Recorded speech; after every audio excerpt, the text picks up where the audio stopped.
Welcome to our journey back in time, over 6 million years ago, to one of the most mysterious and important phases in human evolution. Today, we're talking about a species you may not have heard much about, Orornithogenesis, also known as the Millennium Man. Who is this ancient ancestor, and why do scientists believe it could hold the key to understanding how humans first began walking upright? Let's dive in.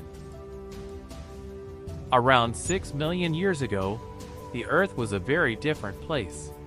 Africa was lush, with sprawling forests and savannas, home to a variety of ancient species. At this time, our evolutionary ancestors were just beginning to split from the lineage of modern chimpanzees. It was in these environments that Orornithogenesis lived, a key figure in our evolutionary history. The fossils of Orrorin were discovered in 2000 in the Tugen Hills of Kenya, giving it the nickname the Millennium Man. But what makes Orornithogenesis so special? To understand that, we need to look at its anatomy, particularly the parts that suggest it could walk on two legs. One of the most important aspects of Orrorin is the evidence it provides for early bipedalism. Walking on two legs is a defining characteristic of humans, and scientists are always looking for clues about when, where, and how this trait evolved. The fossilized remains of Orrorin include thigh bones, or femurs, that give us key insights into its ability to walk upright. The structure of these femurs suggests that Orrorin was a habitual biped, meaning it likely spent a significant amount of time walking on two legs.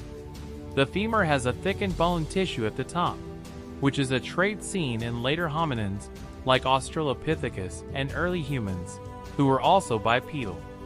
However, here's the interesting part. Orrorin wasn't completely like us in its bipedalism. Its bones suggest it still spent a lot of time in the trees, probably for food and safety. This dual lifestyle, between tree climbing and walking on the ground, makes Orrorin a fascinating intermediate species in our evolutionary story. Let's break down what we know about Orornithogenesis. Age and discovery. Orornithogenesis lived around 6 million years ago, making it one of the oldest known species related to humans. The fossils were first found by a team led by French paleontologists Brigitte Senet and Martin Pickford in the Tugen Hills of Kenya. Size and appearance. Based on the fossil evidence, Orrorin was likely about the size of a modern chimpanzee, standing between 1 and 1.2 meters tall. It had relatively long arms, which suggests it was still very comfortable climbing trees. Its teeth were small and human-like, indicating a diet that included fruits and plants, similar to that of other early hominins. Teeth and jaw. The teeth of Orornithogenesis are another interesting feature.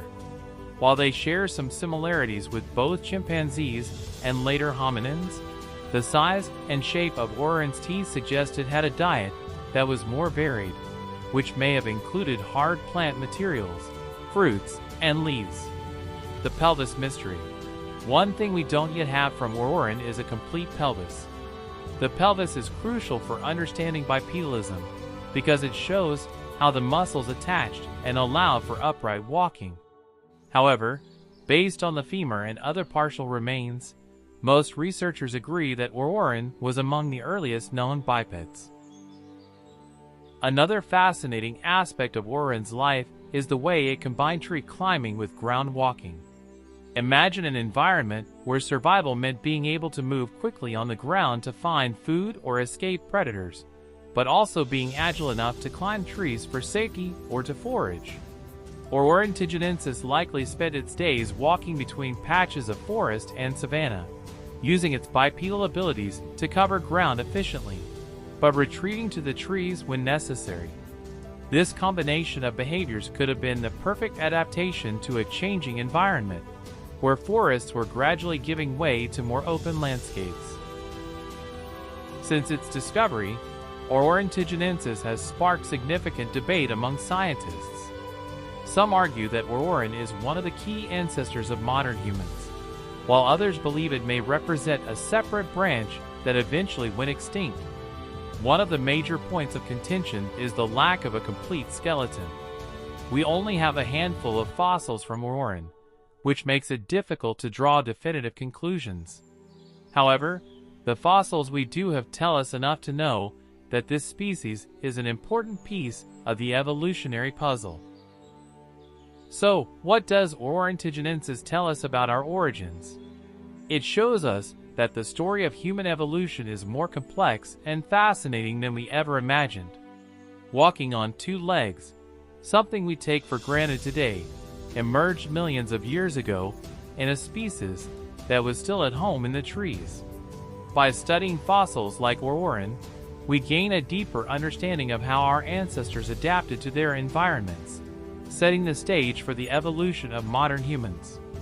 Thanks for watching, and if you enjoyed this video, don't forget to like, subscribe, and hit that notification bell for more content on the fascinating journey of human evolution.